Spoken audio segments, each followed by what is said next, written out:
Chapter 23. Luke let the kitchen door slam behind him, and he didn't even care. He was so mad his eyes blurred. The nerve of her saying, "I don't have time for you. Who did she think she was?" He tramped up the stairs. She had always thought she was better than him, just because she was a baron. Showing off with her soda and her potato chips and her fancy computer. So what? It didn't mean she was special, just because her parents had lots of money. It wasn't like she had earned it or anything. Who was she anyway? Just some dumb old girl. He wished he had never gone over there. All she did was brag, brag, brag, and show off. That's all the rally was anyhow, showing off. Hey, look, I'm a third child and I can go to the president's house and nobody'll hurt me. He hoped somebody shot her. That would show her. Luke stopped in the middle of pulling the attic door shut behind him. No, he took it back. He didn't want anyone to shoot her. His knees went weak and he had to sit down on the stairs. All his anger suddenly turned to fear. What if someone did shoot her? He remembered the sign she had asked if he wanted to carry. Give me liberty or give me death. Was she serious? Did she expect to... He stopped himself from thinking the rest. What if she never came back? He should go, if only to protect Jen. But he couldn't. Luke buried his face in his hands, trying to hide from his own thoughts. Mother found him there hours later, still crouched on the stairs.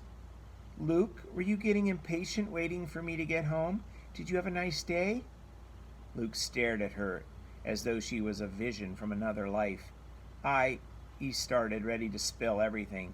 He couldn't hold it all in. Mother felt his forehead. Are you sick? You're so pale. I worry about you, Luke, all day long. But then I remind myself you're safe here at home, out of harm's way. She gave him a weary smile and ruffled his hair. Luke swallowed hard and recovered himself. What was he thinking? He couldn't tell anyone about Jen. He couldn't betray her. I'm fine, he lied. I just haven't been out in the sun for a while, remember? Not that I'm complaining, of course, he added hastily. Hiding again. All right, we're going to keep going. Chapter 24 is another short one.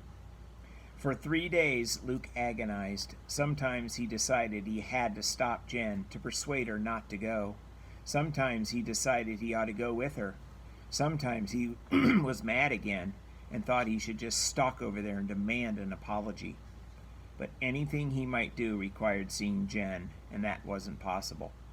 It poured every day, the rain coming down in long, dreary sheets that made Luke feel worse as he watched from the attic vents. Downstairs he could hear Dad stomping around, muttering every now and then about the time and topsoil being lost with every raindrop. Luke felt like a prisoner. Thursday night he went to bed convinced he'd never be able to sleep for imagining Jen and the others in her car, getting farther and farther from him and closer to danger. But he must have dozed off because he woke to total darkness. His heart pounded. He was sweaty. Had he dreamed something? Had he heard something?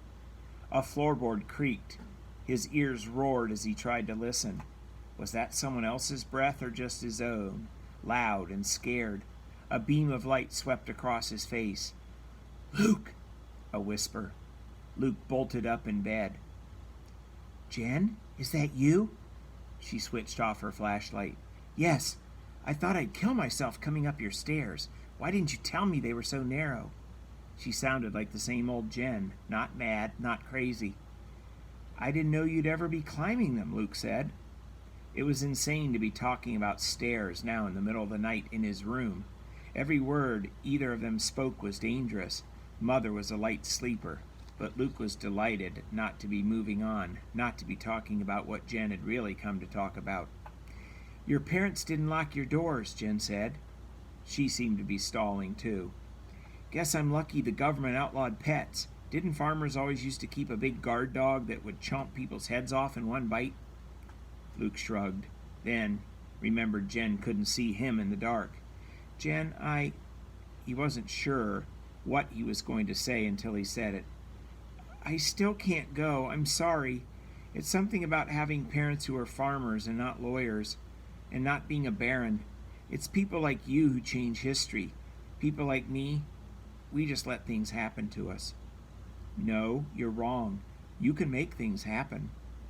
Luke sensed rather than saw Jen shaking her head.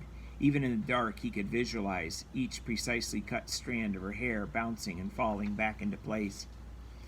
I'm sorry, she continued. I didn't come here to harp at you. This is dangerous, and no one should go unwillingly. I was too hard on you the other day. I just wanted to say, you've been a good friend. I'll miss you. But you'll be back, Luke said, tomorrow or the next day after the rally. I'll be over to visit. If your rally works, I'll be walking right in your front door. We can hope, Jen said softly. Her voice faded away. Goodbye, Luke. Ooh-wee!